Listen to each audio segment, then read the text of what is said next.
Episode 3. Now, I just would like to say, you may notice I'm wearing the same clothes. I am not a bum. I do shower, but I'm just doing these one after the other.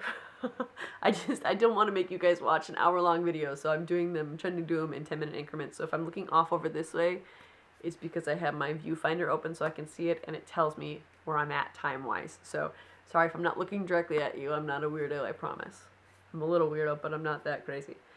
So, let's hit on the editing and the proof up to the receiving proof stage.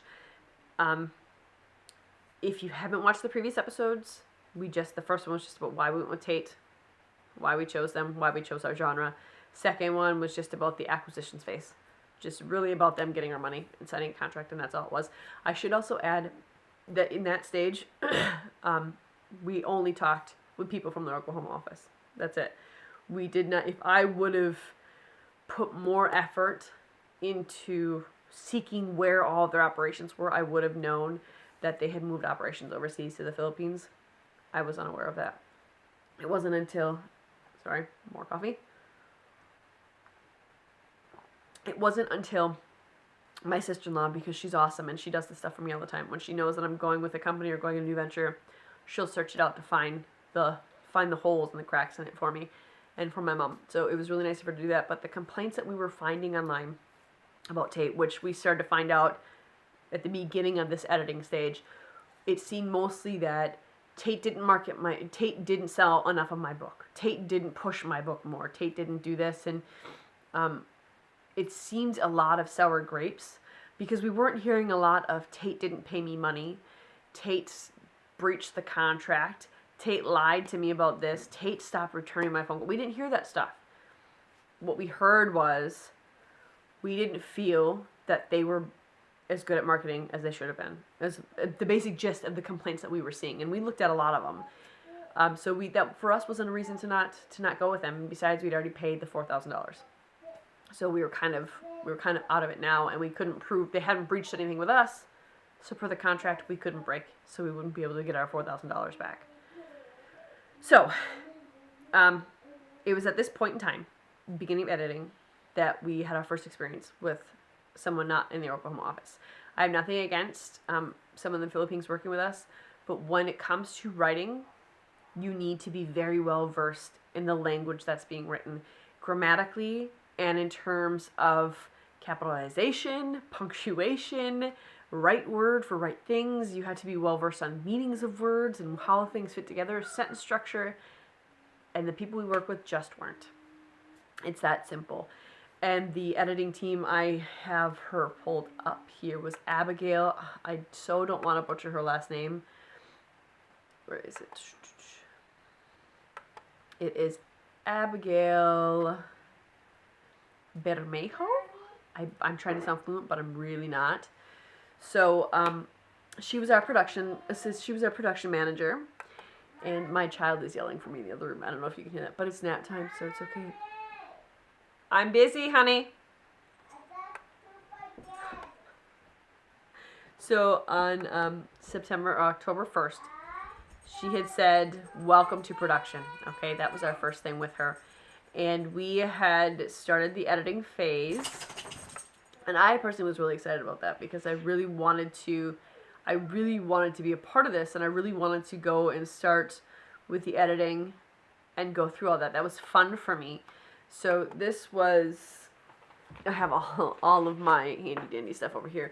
This was, I don't know if you can, it might be a little messy, but this was our edited manuscript that we got back. And this was I printed this off, but then I went through and I had made corrections on everything. I wrote my notes, and then I would go on my computer and write them in there as well.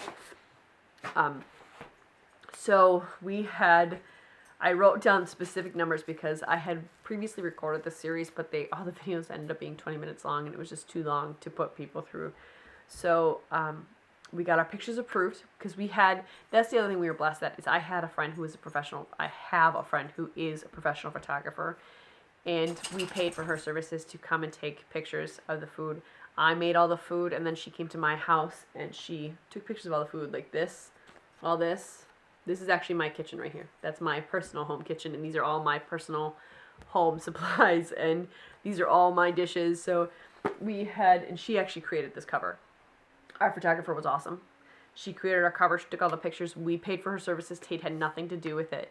So we own all the rights to those pictures. Tate has nothing on it. So that was another good thing. But we had sent them all the pictures, and we also took our own author picture. My husband does photography, he dabbles in it a little bit, so he took our author picture. And on October 7th, 2014, they were approved. Okay, so they went through the editing phase, and before we sent our edited manuscript back with all my corrections and all of my edits in it, and then we went to the next phase, or they kept sending it back. We sent our edited manuscript back. How many times did I send it back? 3 times, I think. I had to send it back because they were just, it wasn't that bad, but there were 3 times I had to send the editor back. I kept checking up too. I'm making mistakes. I was trying to be positive. But from October 7th to December 19th, we were asked 3 different times, we're ready for you to submit your photos for approval. So by the 3rd time, I'm starting to think, I'm not the one making all these mistakes. And each time I said, the 2nd time I was just confused, and I responded to them and said, well, we already got them approved. Can we not use those? And then on December 19th, we signed our content approval form because we approved our manuscript, and they said, yay, we're moving into layout. We're ready to discuss what you want your cover to be. And again, I had to say, my child is trying to sneak out here. Again, I had to say, we already submitted our pictures, including our cover. They were already approved 2 months prior and last month. Are we unable to use them? Is there a reason you keep asking them? And they had said that their photo team just didn't upload it in. So it did get it. Even though they're saying it's approved, it's in our server. Every time it was, pictures are approved in our server. 3 times that happened.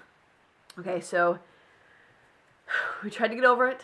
We're at the end stages of editing, which means that our book is going to come out soon, right? Real soon. Keep in mind, we signed March 17th. We paid our full retainer by May 22nd. Book submitted September 22nd. October 7th, we were welcome to production. October 1st, we were welcome to production. October 7th, pictures were approved.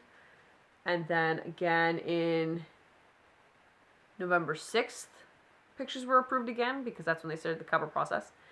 And then on December 19th, pictures again had to be approved. So it was just more annoying than anything else that they couldn't, the right hand didn't know what the left hand was doing.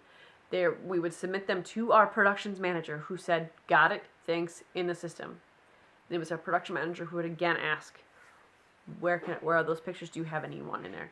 Now, also it's important to point out that in the beginning, while doing this, when we had our phone conversations with them talking about the contract, and while we had talked to them about the layout of our book and how we wanted it to look, we had all discussed that the book will be cover pictures, okay?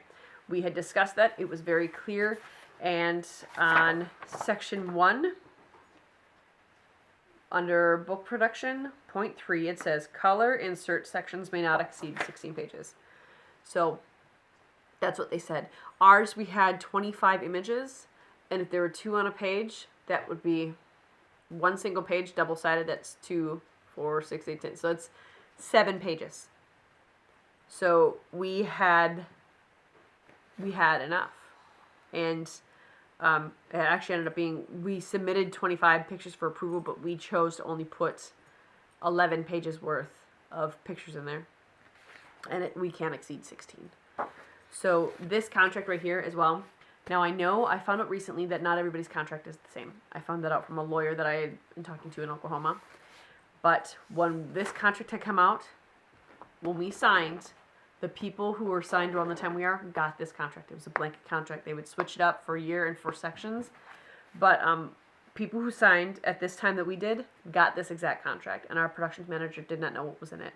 Several times she had to ask, well, I have to check to see if that's in your contract. And then I would point out to her where specifically in the contract it was. Okay, so just to recap quickly, we went through editing. We had to resubmit 3 times. And then when we went to cover layout, we had to also resubmit our picture for approval 3 different times. They were confused on the cover picture all throughout from October to December. And then in 2015, January 2015, we were ready to get our stuff. So that's where I'm going to start the next episode. Again, questions, comments, you have anything you want me to discuss, feel free to message below. My email should be down there. If I forget, just write it in the comments and I will get it to you. But stay tuned for episode 4. That's 8. 4. See you soon.